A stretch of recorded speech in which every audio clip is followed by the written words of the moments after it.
Les médecins qui pratiquent des avortements sont des tueurs à gages. Voilà à peu près la seule phrase que vous avez dû retenir du voyage du pape au Luxembourg et en Belgique. Si jamais vous suivez les médias mainstream uniquement, ce qui serait quand même une belle connerie, surtout quand on veut suivre les actualités de l'Église catholique.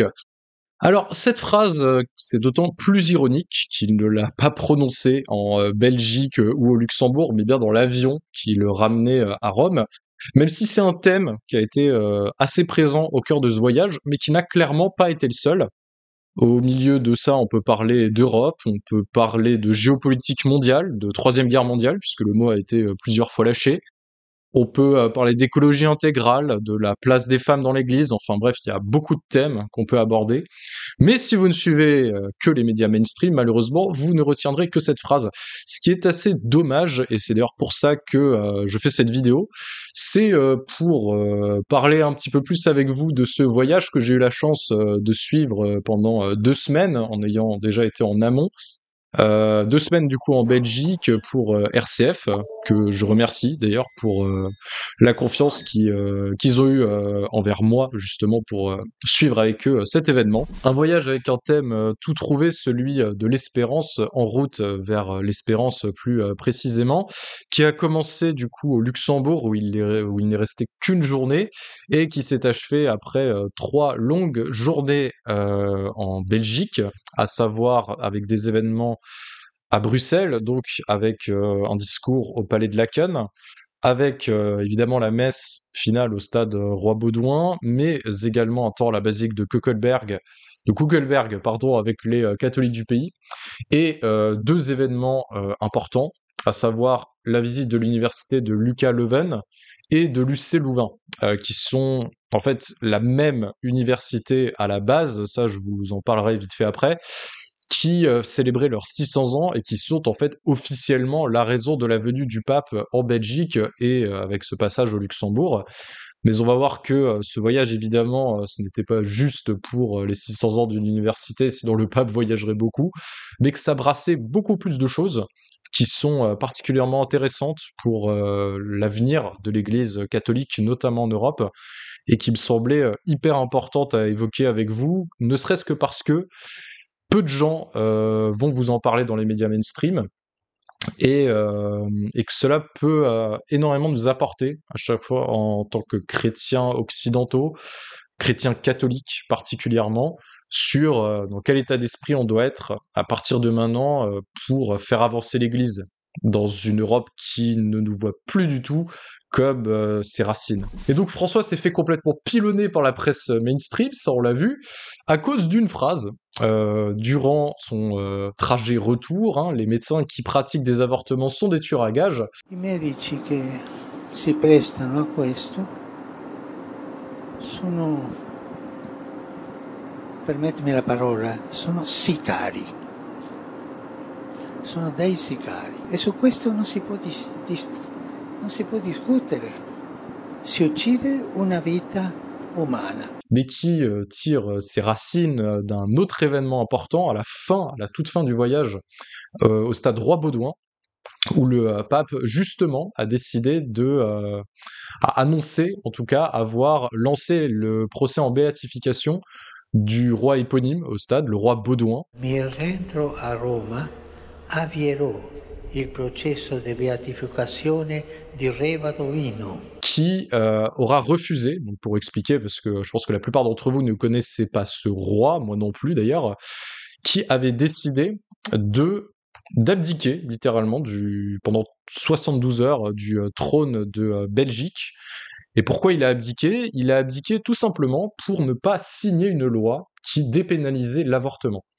Et c'est notamment à cause de cet acte qui lui permettait à la fois de ne pas s'opposer à son peuple par le biais de ses représentants qui avaient décidé cette dépénalisation, et en même temps de ne pas trahir ses convictions chrétiennes, avait décidé donc d'abdiquer pour ne pas avoir à ratifier ce texte, chose qui était obligatoire à cette époque, et encore aujourd'hui d'ailleurs si je me trompe pas, pour qu'un texte soit officiellement adopté, il faut que le roi, comme le président en France, ratifie le texte. Et ça a fait un bazar monstre dans le pays, ne serait-ce que parce que le roi Baudouin est une figure qui à cause de ses convictions, est à la fois très apprécié, mais en même temps très décrié par une certaine frange médiatique qui voit en lui, du coup, le côté roi très conservateur, réactionnaire, qui ne voulait pas aller dans le sens de ses avancées pour les droits des femmes, tandis qu'une grosse partie de la population va quand même retenir un règne qui, dans l'ensemble, je mets des guillemets, hein, je ne suis pas belge, je suis pas là pour juger bien ou pas, mais en tout cas, dans l'ensemble, a été bien vu par la population belge. Et pourquoi j'en parle maintenant alors que selon moi, c'est pas du tout le cœur de ce qui s'est joué durant ce voyage? Parce que c'est le thème le plus ressorti dans les médias mainstream, ça me semble important de revenir un petit peu aux origines de ce qui s'est dit, et ne serait-ce que de rappeler l'hypocrisie de lui avoir fait répéter une phrase qu'il avait déjà prononcée quelques années auparavant, sur ce qu'il qualifie être de tueurs à gages, à savoir les médecins qui pratiquent des avortements. Une vision qui est complètement dans la ligne de l'Église, qui n'a absolument pas bougé d'un iota pour le pape depuis qu'il est pape et même avant. Et vous verrez donc quand même quelque chose d'assez hypocrite, à savoir de reprendre cette phrase. C'est comme si on reprenait dans les grands titres la phrase de Macron qui dirait «Je ne suis ni de droite ni de gauche aujourd'hui». Oui, enfin ça c'est ce qu'il dit depuis des années, on le sait déjà. Mais ça fout sous le tapis une autre partie de ce qu'a dit le pape sur ce thème qui est assez important, à savoir inciter les Européens à faire des enfants. Il a incité les familles à faire plus d'enfants pour l'Europe. J'ai vu le taux de naissance, s'il vous plaît. Più bambini. Il faut plus d'enfants. Plus d'enfants. È il futuro. C'est le futur. Ils sont le futur. Cet appel, en plus d'être assez marrant, on va pas se mentir, parce que à première vue, ça nous ferait rappeler le réarmement démographique de notre président, mais qui a beaucoup de sens dans la vision du pape, ne serait-ce que dans la vision de la doctrine sociale de l'Église, ou celle que le pape, en venant d'Amérique du Sud, un continent qui est quand même pas dans le même état démographique que l'Europe, voit bien qu'un des gros dangers du continent, c'est clairement sur le plan démographique qui se joue. L'Europe ne fait clairement plus assez d'enfants pour pouvoir renouveler ses populations, de même qu'en Asie, et cela traduit la vision de l'Église, qui est de dire que, certes, l'idée n'est pas de surpeupler tous les pays, ça c'est pas la question, mais on en arrive à une situation en Europe aujourd'hui où le taux de renouvellement n'est pas assuré. Et ça, la seule manière de le compenser, du coup, c'est par l'immigration. L'immigration, on en reparlera évidemment, hein, puisque c'est aussi un des thèmes du voyage. Mais pour faire simple, l'Europe vieillit, l'Europe se meurt, et pour ça, il y a une multitude de facteurs qui l'expliquent.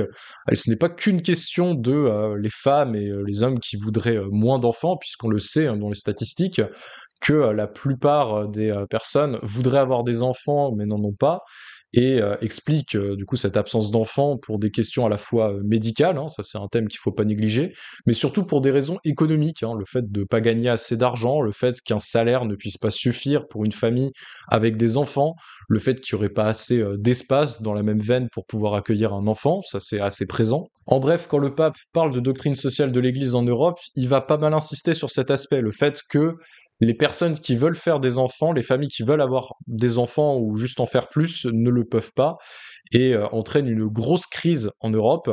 qui ne va clairement pas s'arranger dans les années qui suivent. Puisqu'on a commencé à l'aborder, on va parler de la migration, puisque le pape en a beaucoup parlé, mine de rien, surtout à Lucca Leuven, donc la première des deux universités qu'il a visitées. Et le mot central à Leuven sera été celui de frontières, les frontières que le pape a invité non pas à renforcer, mais à repousser. Pour expliquer, le pape, à ce moment-là, ne parle pas que de frontières géographiques, il parle aussi de ça, mais pas que. Il va aussi parler de frontières linguistiques, culturelles, et également scientifiques. Clairement, la question des migrants a été assez présente, notamment aux universités qui, vous le savez, forcément accueillent énormément d'étudiants étrangers, et donc sont un lieu où il y a beaucoup de brassage culturel, mais un lieu où le pape a vraiment pu remettre en avant sa vision, qui, contrairement à ce que disent hein, des gens d'extrême droite nationalistes, n'est pas d'ouvrir les vannes à tout le monde et de laisser tout le monde partir, mais qui est précisément de permettre à tout le monde de pouvoir migrer, de pouvoir se déplacer, mais aussi de donner la possibilité à chacun à ne pas avoir le faire. Et cette distinction, faut vraiment la faire pour comprendre la vision du pape là-dessus, à savoir que pour lui, les migrations ne sont clairement pas une bonne chose, mais sont une nécessité pour des personnes qui vont fuir un pays en guerre ou alors confrontées à de trop grosses difficultés économiques. On revient à ce thème de l'espérance, le fait que quand on n'a plus d'espérance, on cherche à trouver une meilleure vie ailleurs. Et ça, c'est clairement un souci pour le pape, à savoir celui de jongler entre l'accueil de ces réfugiés, de ces migrants qui cherchent une vie meilleure ou tout simplement à survivre pour certains, et le fait que ces personnes ne devraient pas avoir besoin de partir et qu'il faut pousser pour le développement de ces pays émergents en question. Et un thème qui impacte d'autant plus la Belgique que, pour parler justement de l'histoire de ces deux universités qui n'en formaient qu'une, sont en fait séparées depuis très peu de temps, depuis les années 70. C'est plus précisément depuis la crise de Louvain, Leuven en flamand, en 1968, que les universités ont définitivement amorcé une procédure de divorce, dirions-nous, car il y avait un conflit extrêmement latent entre les néerlandophones, donc les flamands d'un côté, et les francophones, donc les wallons de l'autre, puisque Louvain, Leuven pour les flamands, est justement dans la partie flamande, pas très loin de la frontière entre les deux régions linguistiques, culturelles. Et les étudiants français ainsi que leurs professeurs ont littéralement été poussés vers la sortie, et ceux-ci ont fondé non même pas seulement une nouvelle université, mais également une nouvelle ville avec Louvain-la-Neuve, que le pape visitera d'ailleurs le lendemain, on en reparlera. Et c'est d'ailleurs assez drôle de voir qu'il parle de frontières à repousser justement, puisque son arrivée d'ailleurs coïncide avec un nouveau rapprochement entre les deux universités qui à la base en formaient qu'une. Un discours du coup qui s'est fait dans les bâtiments historiques de l'université, puisque à proprement parler c'est la KU Leuven, Leuven qui est l'université aujourd'hui réellement historique, qui a 600 ans, puisque les bâtiments de l'UC Louvain, eux, n'ont que quelques dizaines d'années. Et pourquoi j'en parle? Parce que c'est pas qu'une guéguerre de chapelle, en fait, ça a déchiré les Wallons, les Flamands, ça a déchiré des partis politiques, en bref, ça a coupé le pays en deux, cette histoire. Et donc, en parlant de Lucas Leuven, il y a un grand absent, à savoir l'histoire de l'Europe occidentale. C'est simple, si vous revoyez tous les discours, au Palais de Laken, au Cercle Cité, aux universités, au Stade Roi-Baudouin, le pape n'en parle littéralement jamais. Et ça, c'est assez impressionnant, je vous jure. Si vous revoyez les discours, on a l'impression qu'il fait exprès d'éviter le sujet, ce qui est assez incroyable, parce que, honnêtement, moi, je pensais que ce serait un thème assez présent, ne serait-ce que parce qu'il visitait des anciennes universités, et qu'il allait canoniser béatifier,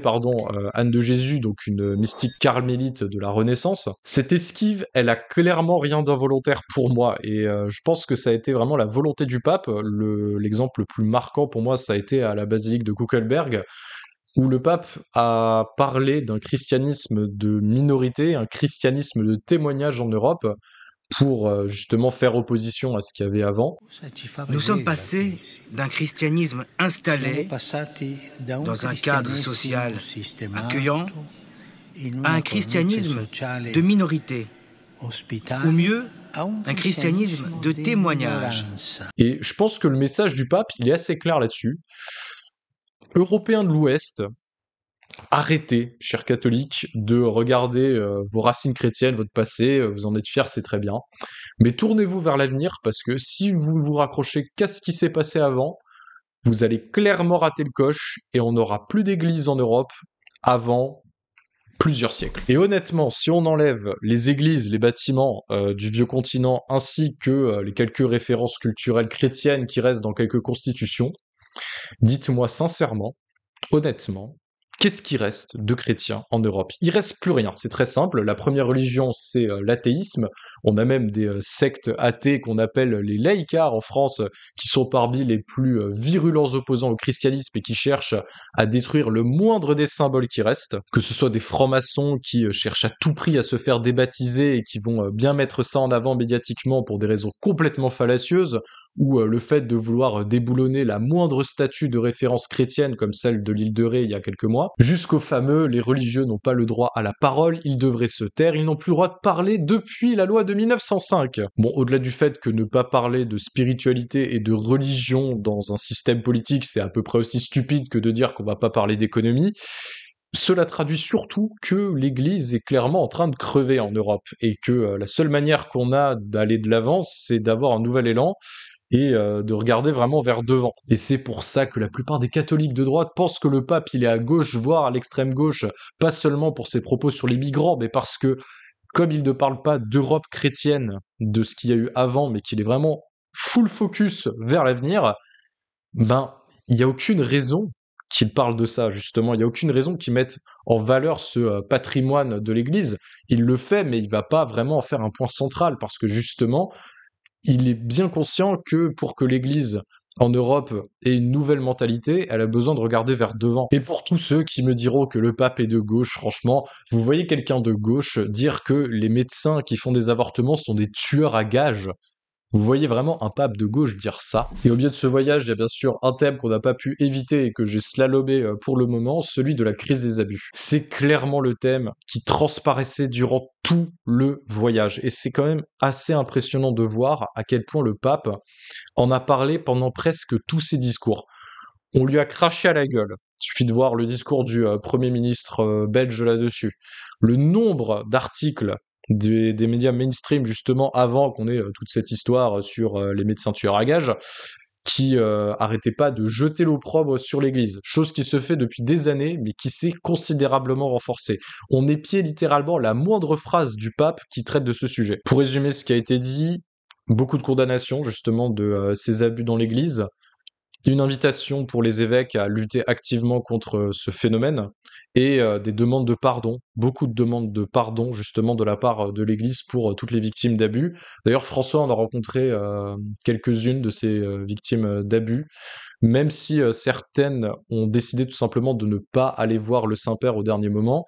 car ceux-ci justement ont décidé de ne pas aller à cette rencontre, sûrement par choix personnel, voilà, avoir décidé de ne pas vouloir voir le pape. Il y a encore beaucoup trop de choses à faire dans l'Église, hein, que ce soit dans les pratiques, dans les mentalités, mais qui doit quand même pas faire oublier qu'il y a eu beaucoup d'avancées, mine de rien, de ces dernières décennies, et que c'est un problème qui, pour le croyant de base, entre guillemets, je suis moi-même croyant de base, est de plus en plus intégré, et ça c'est quand même très positif. Et je dirais que s'il faut continuer ce chemin, faut quand même pas oublier que on est sur la bonne route, qu'il y a 20 ans, des choses qui nous scandalisent aujourd'hui, on n'en aurait juste jamais parlé dans l'Église. Des choses qui sortent, énormément de choses qui sortent, surtout ces 2 dernières années. Et ça, c'est très salvateur et il faut s'en réjouir. Parce que malheureusement, on n'éliminera jamais complètement cette horrible plaie, cet horrible péché que constituent les abus sexuels dans l'Église et même ailleurs, mais qu'il faut encore et toujours être capable de réduire au maximum, parce que comme l'a rappelé le pape justement à la messe au stade Roi-Baudouin, un seul abus sexuel dans l'Église, en fait, c'est déjà trop. Et le dernier sujet, surtout que je voulais aborder avec vous, c'est la géopolitique. Vous savez que c'est mon dada si vous suivez la chaîne depuis un petit temps. D'ailleurs, vous pouvez vous abonner si c'est pas encore fait. Vous êtes plus de la moitié à regarder ces vidéos sans être abonné. Donc n'hésitez pas à le faire en cliquant juste en dessous, c'est important. Donc je disais donc la géopolitique, un thème qui me tient beaucoup à cœur, ne serait-ce que parce que l'Église a un rôle assez important par le biais du Vatican à jouer, notamment dans les différents conflits qu'il y a actuellement sur la planète, donc en Ukraine, mais surtout avec ce qui s'est passé ces derniers jours au Liban, et qui est une émanation de ce conflit qu'il y a en Terre Sainte depuis maintenant un peu plus d'1 an. J'ai prévu des vidéos là-dessus d'ailleurs sur la chaîne, donc vous pouvez être sûr qu'il y aura quelque chose dans les prochains jours que je vais faire. Et ce que je trouve assez fort, c'est que le pape, mine de rien, il a employé le terme, il a parlé de la Troisième Guerre mondiale. En effet, en ce moment historique, je pense que la Belgique a un rôle très important. Nous sommes à l'aube d'une guerre mondiale, pour ainsi dire. La concorde et la paix ne sont pas des conquêtes acquises une fois pour toutes, mais plutôt une tâche et une mission incessante à cultiver, à entretenir avec ténacité et patience. Pour vous, c'est peut-être un détail, hein, c'est à peu près aussi relou de parler de Troisième Guerre mondiale que de parler des pires heures de notre histoire, ce genre de poncif qu'on fait jusqu'à la corde. Mais le pape, c'est clairement quelqu'un qui est au centre du jeu géopolitique mondial et diplomatique. Et ce qu'on peut voir, c'est qu'il y a des conflits de plus en plus instables et incontrôlables sur la planète. On parle de l'Ukraine, qui reste quand même une opposition entre deux blocs, ce qui reste assez gérable. Mais là, quand on parle du Moyen-Orient, on parle de plusieurs conflits imbriqués les uns dans les autres. qui rappelle énormément les Balkans, juste avant la Première Guerre mondiale, dans les années 1910. Et c'est assez inquiétant pour l'avenir du monde. Et le pape, justement, a parlé du fait que le monde risquait cette Troisième Guerre mondiale, que pour le moment, lui, appelle Troisième Guerre mondiale par morceaux. Ce qu'il entend par là, c'est que globalement, toutes les grandes puissances du monde sont en guerre actuellement, mais le sont par des proxys, par des conflits à l'autre bout du monde pour certains ou très proches de nos frontières, et que ces pays font du coup partie d'une guerre mondiale, mais qui pour le moment sont des petits théâtres séparés qui ne sont pas encore rejoints. Et c'est d'ailleurs très bien. Encore une fois, le pape a parlé de ces différents conflits en rappelant la position de l'Église, à savoir retrouver un état de paix le plus rapidement possible, et ça passe évidemment d'abord par des cessez-le-feu qui permettent à des négociations de se faire. Vision qui ferait hurler la plupart des défenseurs de l'Ukraine, puisque le pape appelle vraiment à une cessation des hostilités maintenant, et pas question d'un plan de paix à la Zelensky, ou alors que l'Ukraine soit complètement asservie par la Russie. Mais l'idée pour lui, c'est toujours de trouver des équilibres, que ce soit des équilibres au niveau des frontières, sur le plan économique, sur le plan diplomatique, qui permettent au conflit de se tasser, de se réduire, et petit à petit aux coopérations de se faire. C'est d'ailleurs pour ça qu'il est très fan, vous l'avez vu, du projet européen, j'en ai parlé juste avant, parce que justement, pour lui, le projet européen, c'est le modèle de ce qu'il faut faire, mais à échelle mondiale, à savoir plus de coopération économique entre les pays, plus de discussions, d'échanges culturels, même si pour moi, ce que le pape n'a pas très bien compris, c'est que ces échanges culturels, c'est justement ce qui fait que l'Europe, pour moi, n'est pas en guerre actuellement contre elle-même. En tout cas, je parle de l'Europe occidentale, de la partie Union européenne, et que justement, les trop grosses imbrications économiques, c'est ça, au contraire, pour moi, ce qui peut faire un peu péter le continent. Mais en tout cas, il est très porté vers la coopération, le dialogue entre les peuples, et ça se voit donc en Ukraine, mais ça se voit aussi au Moyen-Orient, qui est le gros dossier actuellement pour le pape, pas uniquement parce que c'est la Terre Sainte, mais bien parce que tous les enjeux mondiaux actuellement tournent autour de cette zone. Et le pape, justement, a mis les Européens face à leurs responsabilités, qui sont d'ailleurs beaucoup plus pour la paix au Moyen-Orient, puisque c'est des conflits, on va pas se mentir, qu'on a beaucoup plus de mal à analyser, et malheureusement qu'on a aussi du mal, sur lequel on a du mal à intervenir dans une optique de paix, justement, puisque les acteurs de la région commencent à être assez forts, que ce soit Israël, l'Iran, ou encore le Hezbollah, mais sans parler de la Turquie, qui n'est pas encore trop rentrée dans le jeu, en faveur d'une paix en Ukraine, où là, la plupart des Européens cherchent à faire saigner à blanc l'armée russe pour les repousser jusqu'aux frontières de l'Ukraine avant 2013, ce qui est complètement utopique, ce qui n'arrivera pas, et c'est d'ailleurs pour ça que le pape cherche absolument à ce que la paix se fasse vite en Ukraine, puisqu'il voit bien qu'il s'agit plus d'une guerre de position dans laquelle la Russie gagne du terrain petit à petit au fur et à mesure des semaines, et que de manière très prosaïque, plus de jours de guerre, c'est plus de morts, et également plus de persécutions envers les croyants, puisqu'il suffit de voir la situation religieuse actuellement en Ukraine, avec des églises orthodoxes persécutées justement par le pouvoir actuel, interdites, parce que justement considérées comme trop affiliées aux Russes. C'est un des gros problèmes des églises orthodoxes, c'est le fait qu'après la chute de l'URSS, celles-ci ont commencé à être très imbriquées avec les pouvoirs qui suivent les régimes communistes qui sont tombés. Problème qu'il n'y a évidemment pas en Occident, puisque les religions sont petit à petit bannies de l'espace public, ce qui entraîne d'autres conséquences négatives malheureusement. En tout cas, c'est un thème qui a été très présent, et qu'il ne faut pas négliger pour moi, surtout quand on parle de voyage, parce que quand le pape va visiter des pays, c'est pas juste pour faire du tourisme, mais il y a aussi une dimension diplomatique, politique très importante. Et enfin, je pourrais un petit peu parler d'écologie intégrale et de cette visite lunaire à l'université catholique de Louvain, l'UC Louvain, où le pape s'est littéralement tiré dessus au fusil à pompe, on va pas se mentir, dans les interventions, avec énormément de remarques et de critiques, jusque sur son texte Laudato Si, avec notamment cette critique que j'ai trouvée complètement lunaire, à savoir que on ne parlait pas de la place spécifique des femmes dans ce texte, chose assez ironique, puisqu'il suffit qu'ils lisent la suite de l'encyclique, à savoir Laudate Deum, qui est sortie il y a 1 an, dans laquelle le pape parle beaucoup plus justement de l'aspect social et donc de la place des femmes, mais qui montre quand même que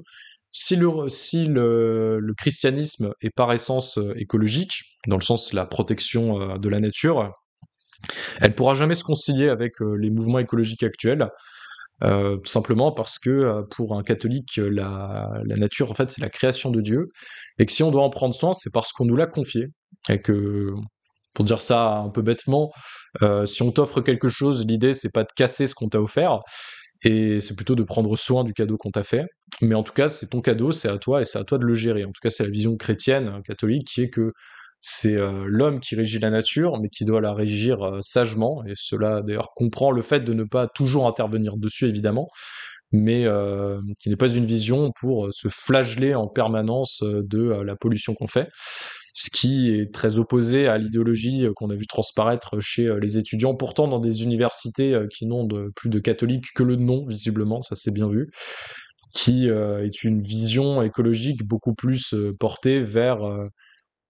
une écologie punitive, en tout cas de punition de l'humanité, ce qui fait que, paradoxalement, ces deux mouvements écologiques se rapprochent sur énormément de points, mais en tout cas dans la finalité sont presque opposés, à savoir pour la vision chrétienne, se rapprocher de la nature, certes, mais toujours avoir cette domination, cette gestion dessus, même si il y a un juste rapport à avoir avec, hein, suffit de lire les écrits de François d'Assise. Et cette vision écologique contemporaine qui, elle, est beaucoup plus négativiste sur la place de l'homme, qui, selon elle, n'est qu'une sorte, pour aller loin, hein, de cancer de la planète qui ferait mieux de disparaître ou en tout cas de fortement régresser. C'est la fin de cette vidéo, merci de l'avoir suivi jusqu'au bout, hein, en format inhabituel, beaucoup plus long que d'habitude. N'hésitez pas à me dire en commentaire si ce genre de format vous plaît, parce que j'ai vraiment l'idée d'en faire beaucoup plus, que ce soit sur des thèmes géopolitiques, avec ce qui se passe au Moyen-Orient, sur le synode, sur la synodalité, ça c'est évidemment un thème central dans les prochaines semaines, ou encore sur la réouverture de Notre-Dame, parce que mine de rien, ça reste des événements où il y a encore énormément de choses à dire et dont on va peu vous parler de la bonne manière, en tout cas dans les médias mainstream, en omettant beaucoup de choses. C'est pas qu'une vision contre l'Église, c'est surtout aussi beaucoup de méconnaissance du sujet, hein, puisque on peut pas parler de l'Église comme on parle d'économie, comme on parle d'écologie, comme on parle de science, et c'est important d'avoir des formats dans lesquels on peut approfondir un petit peu plus tout ça, donc j'espère pouvoir vous donner un petit peu ceci avec ce genre de format. Mais surtout, très important, n'hésitez pas à partager cette vidéo si elle vous a plu et si vous estimez que mon travail mérite d'être partagé plus largement. Vous le savez, je suis sur Instagram et TikTok maintenant, où je parle un petit peu plus d'actualité au quotidien, où je fais également quelques petits best-of, que ce soit des différentes interviews, entretiens que je fais, ou alors de ce genre de format, justement. Encore merci d'avoir suivi cette vidéo jusqu'au bout, et on se dit à très vite pour la prochaine. Salut!